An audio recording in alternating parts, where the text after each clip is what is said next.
First contact's price. High Admiral Kthix stood on the observation deck of the MRA Carey flagship Eternal Hunt, his scaled hide reflecting the pale blue light of the insignificant planet below. His species had conquered 1,000 worlds across the galaxy, each victory adding to their reputation as the supreme hunters of the cosmos. Yet something about this new world made his predatory instincts twitch. Supreme Commander, his second-in-command approached, head lowered in deference. The preliminary scans of the planet these creatures call Earth are complete. Kthix's inner eyelids flickered with mild interest. Show me. The holographic display materialized between them, showing a world teeming with life.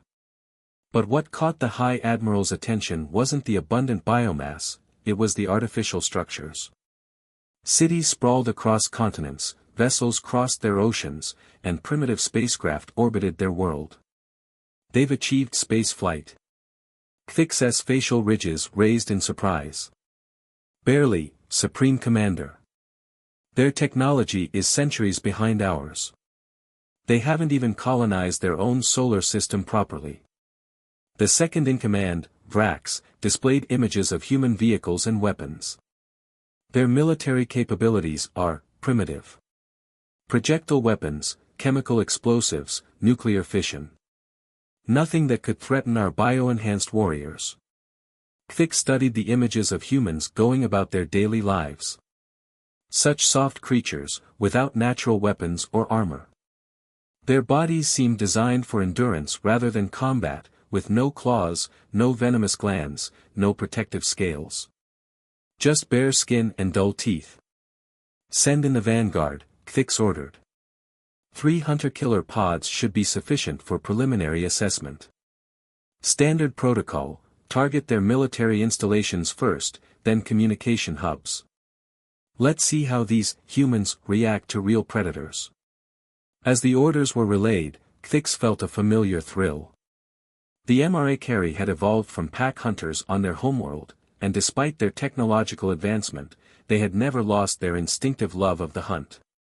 Each new species they encountered was both prey and potential competition. Those who proved worthy might be allowed to serve the Empire. Those who didn't, well, the galaxy had no place for weak species. The hunter-killer pods launched from the flagship's belly, their crystalline structures gleaming as they entered Earth's atmosphere. Each pod contained 12 of the Empire's finest warriors, enhanced with biomechanical augmentations and armed with weapons that could reduce tanks to molten slag. Kthix watched the pod's descent with anticipation. He had overseen hundreds of first contact scenarios, and they always followed the same pattern: confusion, panic, futile resistance, and finally submission. These humans would be no different. The first pod landed in a region their data identified as Nevada, targeting a military installation hidden in the desert. The second descended toward a communications complex in northern Europe. The third aimed for a naval base in the Pacific Ocean. Kthix waited for the standard reports of successful infiltration and elimination of defensive capabilities. Instead, his command console remained silent. Hours passed. The flagship sensors showed unusual energy signatures from all 3 landing sites, but no communication from any of the pods. Kthix's predatory patience began to wear thin. Vrax, explain this silence, he demanded. His second-in-command scales shifted in distress. Supreme Commander, we're detecting unusual radiation patterns from all 3 sites. The pod's tracking beacons are moving in unexpected patterns. And the human communications we're monitoring suggest. Suggest what? They were waiting for us, Supreme Commander. The humans knew we were coming. Kthix's inner eyelids snapped open fully, his pupils dilating with sudden alertness. Impossible. Their technology couldn't have detected our approach. We are using our finest stealth systems. Nevertheless, Vrax continued, intercepted communications indicate they had prepared specific countermeasures. They're not running or hiding. They're hunting our hunters. Before Kthix could respond, the main display lit up with new data. The first pod's beacon showed all 12 warriors' life signs terminating simultaneously. The second pod's signal vanished entirely. The third pod was broadcasting garbled distress calls that made no sense, warnings about the environment itself being a weapon. Kthix felt something he hadn't experienced since his first hunt as a juvenile: uncertainty. These soft, clawless creatures had somehow anticipated their arrival. Had prepared for it. Were actively fighting back with strategies his warriors couldn't counter. "Launch the reserve pods," he ordered, his voice containing a growl he couldn't quite suppress. "Full combat deployment. Show these presumptuous prey species what happens when they dare to challenge Dash." The ship's proximity alerts screamed to life. Multiple objects were approaching the flagship at velocities that should have been impossible for human technology. Yet the signatures were unmistakably human in origin. Kthix realized, with dawning horror, that they had made a terrible mistake. They had judged humans by their physical capabilities, by their apparent technological limitations. They had forgotten the most dangerous truth about evolution: sometimes the deadliest predators are the ones that don't look threatening at all. "All ships, combat formation," he roared. "These humans want to hunt. Let's show them what real predators can do." But as his fleet scrambled to respond to the human counterattack, Kthix couldn't shake the feeling that they had stumbled into someone else's hunting ground. And for the first time in his long career, he wondered if the MRA Carey had finally met a species that could match their predatory instincts. The battle for Earth was about to begin.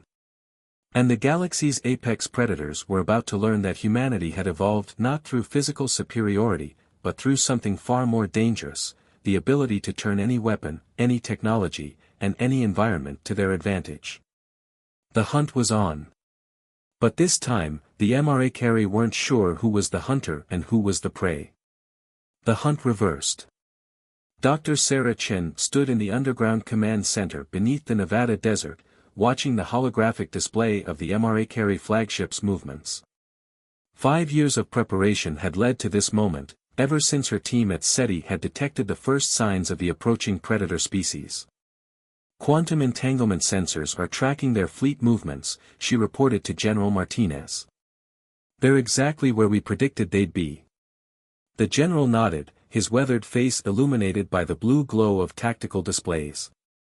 "And they still haven't realized we've been reading their transmissions since they entered the solar system?" "Their encryption is advanced," Sarah replied, "but they never considered that we'd use quantum computing in such an unorthodox way. They think their technology is too sophisticated for us to understand." Around them, the command center hummed with activity. Military personnel from 24 nations worked in perfect coordination, a unity born from the shared threat of extinction. The MRA Carey had expected to find a fragmented species of prey. Instead, they'd stumbled into humanity's greatest trap. "Status on the captured hunter-killer pod?" Martinez asked. Sarah pulled up the feeds from Research Base Alpha. "Our engineers have already reverse-engineered their basic systems. The biomechanical interfaces are fascinating. They built their technology around their predatory nature. But that makes it predictable." The general's tablet chimed with an incoming report. The European team successfully redirected their second pod into the prepared containment facility. The Pacific squad, well, they got creative. Sarah allowed herself a small smile. The Pacific Defense Team had used the MRA Carey's own hunting instincts against them, creating phantom prey signatures that led the alien warriors into the deepest ocean trenches. The pressure had crushed their supposedly superior technology like empty soda cans. "Sir," a young lieutenant called out, "the flagship is launching their reserve forces. Multiple pods detected, full combat deployment." Martinez straightened his uniform. "Right on schedule. Dr. Chen, are you ready to show these apex predators why humans made it to the top of Earth's food chain?" Sarah's fingers flew across her console, activating the systems they'd spent years developing. Quantum entanglement fields are active. Their neural interfaces won't know what hit them. The MRA Carey's greatest advantage, their biomechanical augmentations, was about to become their greatest weakness. Humanity had learned early in their development that the true path to survival wasn't through bigger claws or stronger muscles, but through understanding and manipulating the environment itself. All defense grids, this is command, Martinez announced to the worldwide network. Operation Reverse Hunt is now active. Execute your assigned protocols. Across the globe, humanity's trap began to close. In orbit, seemingly primitive satellites revealed their true nature, generating quantum fields that disrupted the MRA carrier's neural interfaces. In the oceans, networks of sonic emitters began broadcasting frequencies that played havoc with their enhanced senses. On land, electromagnetic pulse generators powered up, targeting the specific frequencies their biotechnology relied on. They're trying to adapt, Sarah observed, watching the alien fleet's desperate maneuvers. But they can't understand why their augmentations are failing. They built their entire civilization around being perfect predators. And never considered that true survival depends on being able to adapt, Martinez finished. Status on Project Mirror. Sarah checked the readings from their orbital platforms. Ready for deployment. Though I still think it's a bit dramatic. Sometimes the best way to deal with a bully is to show them their own reflection. Martinez keyed his command codes. Launch the platforms. In high orbit, hundreds of seemingly inactive satellites suddenly activated, combining their energy outputs into a massive holographic display visible from space. The MRA carry fleet found themselves staring at a perfect recreation of their own hunting patterns, except this time, they were cast in the role of prey. Their psychology profiles suggest this will be particularly effective, Sarah noted. Their entire society is built around being the ultimate predator. Seeing themselves as prey should trigger a deep cultural shock. The command center erupted in cheers as the first wave of MRA carry ships began to retreat, their formations breaking down as confusion and fear spread through their ranks. But Sarah noticed something in their movement patterns that concerned her. General, they're not just retreating. They're regrouping. The High Admiral, he's adapting faster than we anticipated. Martinez studied the tactical display grimly. Then we'll need to accelerate our timetable. Signal all defense grids, prepare for Phase 2. Let's show these aliens that humanity didn't become Earth's dominant species by accident. As the orders went out, Sarah watched the alien fleet's movements with a mixture of professional admiration and concern. The MRA carry were learning, adapting to humanity's tricks. But that's exactly what her models had predicted. After all, any species that achieved spaceflight had to have some capacity for evolution. The real question was, could they adapt quickly enough to survive humanity's next surprise? Because while the MRA carry had spent millennia perfecting their role as hunters, humanity had spent its entire existence learning to overcome species far more physically powerful than themselves. The hunt wasn't just reversed, it was about to enter a phase that would redefine the very concept of predator and prey in the galaxy. Pride before the fall. High Admiral Kthix paced the flagship's command deck, his claws leaving shallow grooves in the metallic floor.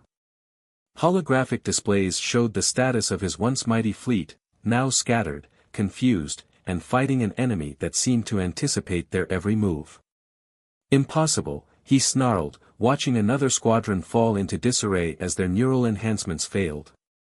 These primitives should be cowering before us. Instead, they're hunting us, Vrax finished, his scales dulled with stress. Supreme Commander, our latest analysis suggests they've been preparing for our arrival for years. Every strategy we employ, they counter. Every advantage we press, they turn against us. The tactical display updated, showing new human vessels emerging from hidden bases across their planet. They weren't the crude rockets the initial scans had detected. These ships moved with impossible grace, utilizing technologies that shouldn't have existed at their development level. They deceived us, Kthix realized, his inner eyelids flickering rapidly. Everything we saw, their primitive weapons, their limited space presence, it was all a lure, a new voice interrupted. The ship's chief scientist, Clara, entered the command deck. Just as our ancestors would hide their true strength to draw in overconfident prey. We judged them by their physical capabilities, by their apparent technological level. We failed to consider their most dangerous weapon. Which is? Cthix demanded. Adaptation. Clara projected new data onto the main screen. Look at their evolutionary history. Unlike us, they didn't become dominant through superior physical attributes. They succeeded because they could adapt to any environment, turn any weakness into strength, and learn from every encounter. The display showed human history, a species that had survived ice ages, evolved to thrive in every environment from Arctic tundra to scorching deserts, and consistently outmaneuvered physically superior predators. Their technology follows the same pattern, Clara continued. They don't develop in linear paths like we do. They take concepts, combine them in unexpected ways, and create solutions that shouldn't work but do. They're not just fighting us, they're learning from us, adapting our own technology even as we speak. A massive explosion rocked the flagship. Emergency alerts screamed across every console as sensor data poured in. A human vessel, significantly smaller than the MRA carry warships, had just destroyed one of their most powerful dreadnoughts using their own weapons technology. How? Cthix roared. How did they replicate our quantum torpedoes so quickly? They didn't, Clara said, her voice filled with both fear and fascination. They modified them. Made them more efficient. More deadly. In the time it took us to realize they were a threat, they've already improved upon technology that took us centuries to perfect. Another blast rocked the ship. The tactical display showed human forces advancing in patterns that seemed chaotic at first glance but revealed themselves to be intricately coordinated.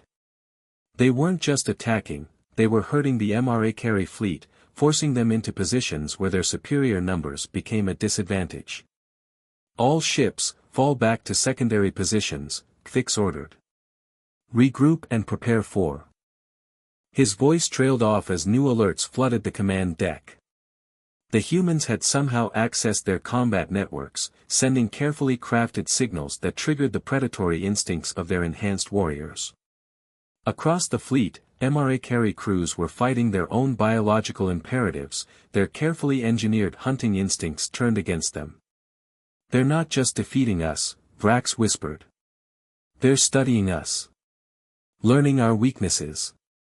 Adapting their strategies in real time. Cthix watched in horror as another squadron fell into disarray. The humans weren't fighting like prey species desperately defending their world. They were fighting like something the MRA carry had never encountered before, predators who had mastered the art of appearing harmless until it was too late. New signal from the human command, a communications officer reported. They're offering us a chance to surrender. The command deck fell silent. In all their history of conquest, the MRA carry had never received such an offer.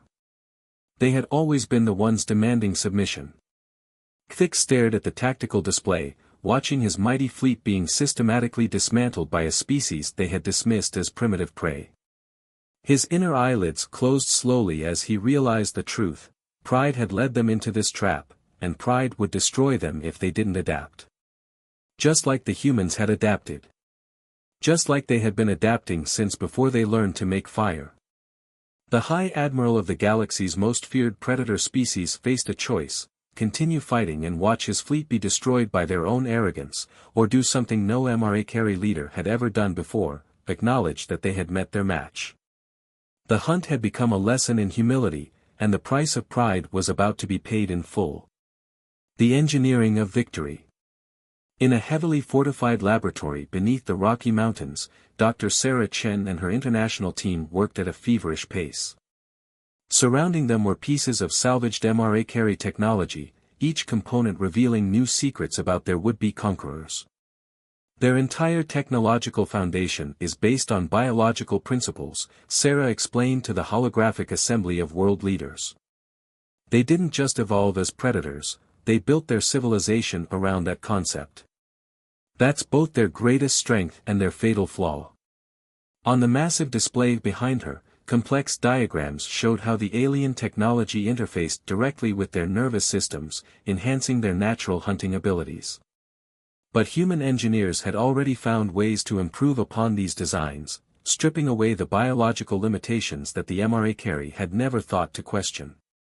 They built better claws, Sarah continued, while we built tools that made claws obsolete. They enhanced their predatory instincts, while we learned to transcend our instincts entirely. Every piece of their technology is an extension of what they already were. Everything we build is an expression of what we could become. In orbit, the results of this fundamental difference were becoming devastatingly clear. The remaining MRA carry ships fought with decreasing effectiveness as human forces deployed one innovation after another. Quantum field generators disrupted their neural interfaces. Electromagnetic pulses triggered cascading failures in their biomechanical systems. And most devastating of all, human ships now carried weapons that combined MRA carry technology with principles the aliens had never considered. New contact, announced Captain Rivera from his command post in low Earth orbit. 3 MRA carry heavy cruisers attempting to flank our position. Sarah's team watched as the human response unfolded. The newly commissioned UES Prometheus, a ship that hadn't existed 3 weeks ago, moved to intercept. Built around a core of reverse-engineered alien technology, it represented humanity's approach to warfare: adapt, improve, overcome. The MRA carry cruisers fired their quantum torpedoes, expecting the human vessel to evade.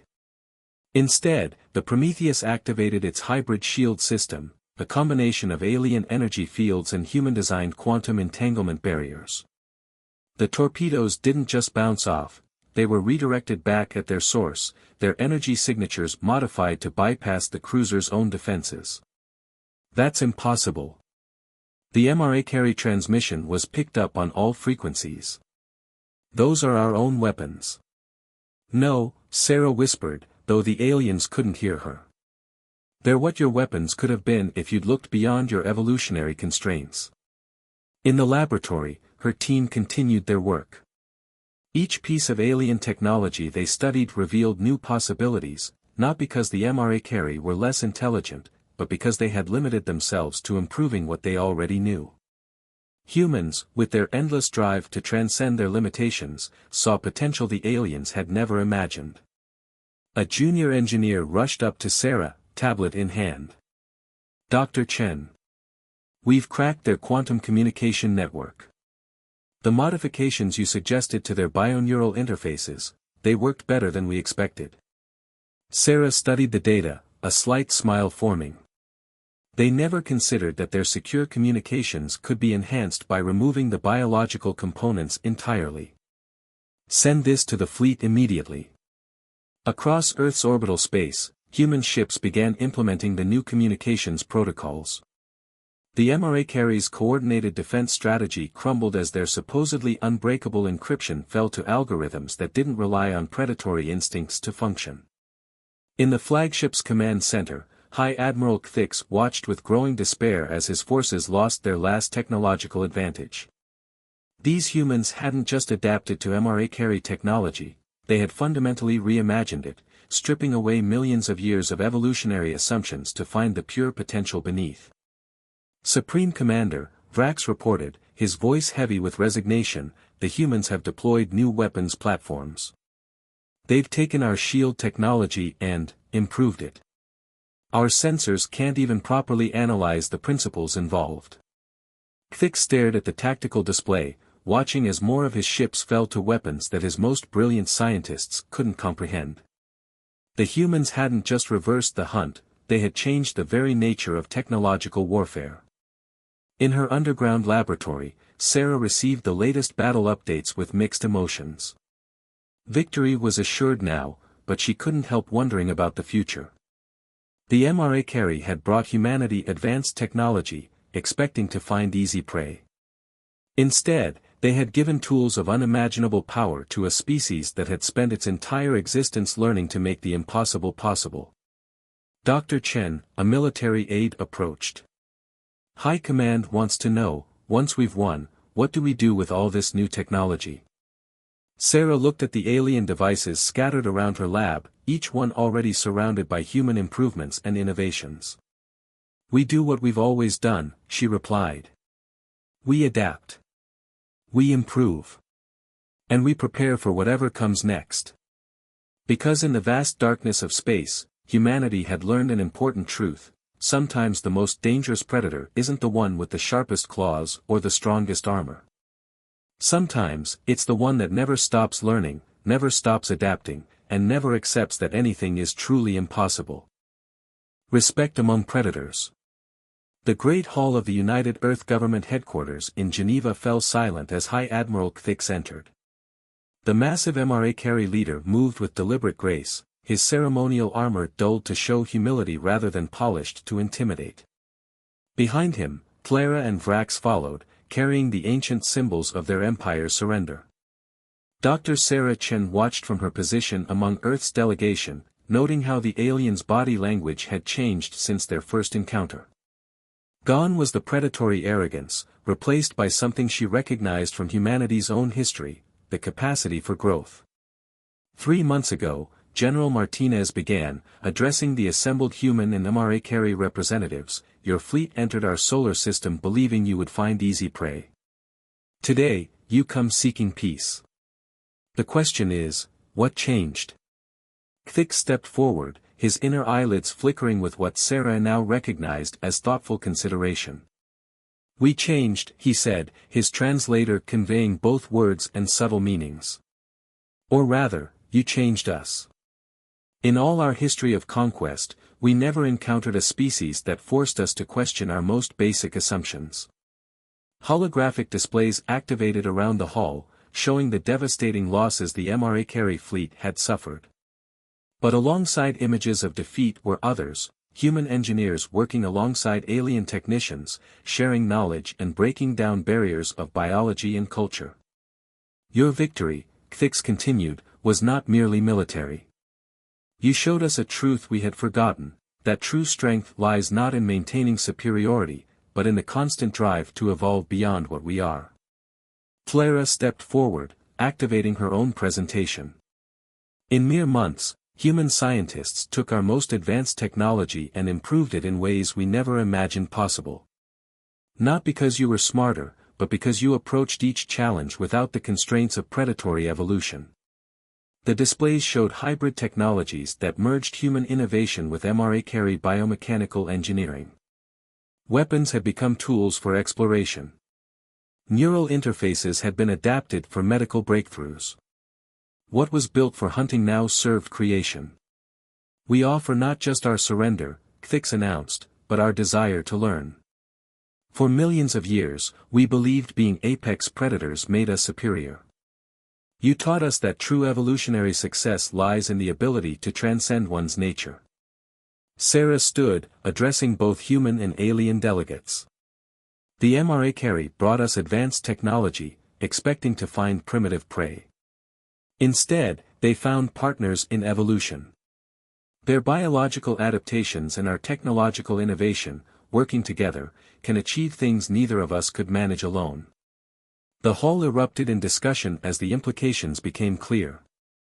Humanity had not just defended Earth, they had gained allies who could help them reach further into the galaxy. The MRA carry had not just lost a war, they had found a path to becoming something greater than mere predators. There will be resistance, Vrax warned quietly. Many in our empire still cling to the old ways.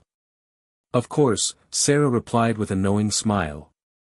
Change is never easy. But consider this, humans spent thousands of years fighting each other before we learned to cooperate. When the MRA carry arrived, we united in weeks. Adaptation isn't just about technology, it's about recognizing when old patterns need to change. Kthix studied the human scientist thoughtfully. You knew this would happen. From the moment we arrived, you were not just fighting us. We were teaching you, Sarah finished. Sometimes the best way to defeat an enemy is to help them become something better than they were. As the formal proceedings continued, Sarah's tablet chimed with updates from research teams worldwide. Human and HFY scientists were already collaborating on new projects, combining their unique perspectives to solve challenges neither species could tackle alone. What began as an invasion had transformed into an unprecedented opportunity for growth. In orbit, the first joint human HFY vessel prepared for its maiden voyage. Its crew represented the best of both species, the HFY's biological advantages enhanced by human innovation, human adaptability supported by alien technology. They would explore the galaxy not as predator and prey, but as equals united by the desire to evolve beyond their origins. The galaxy thought they knew what we were, Sarah said, watching the ships launch on a nearby display. The HFY thought they were the ultimate predators. We proved that the true measure of a species isn't what they are, but what they're willing to become. Thix nodded slowly, his predatory features softening with newfound wisdom. Perhaps that is why your kind survived so long without claws or armor. You never settled for being what evolution made you. You always reached for something more. As the joint vessel disappeared into the depths of space, both humans and HFY understood that they had witnessed something unprecedented, the moment when the galaxy's apex predators learned that true power lies not in domination, but in the courage to change. The hunt was over. The real adventure, exploring what two species could achieve together, was just beginning.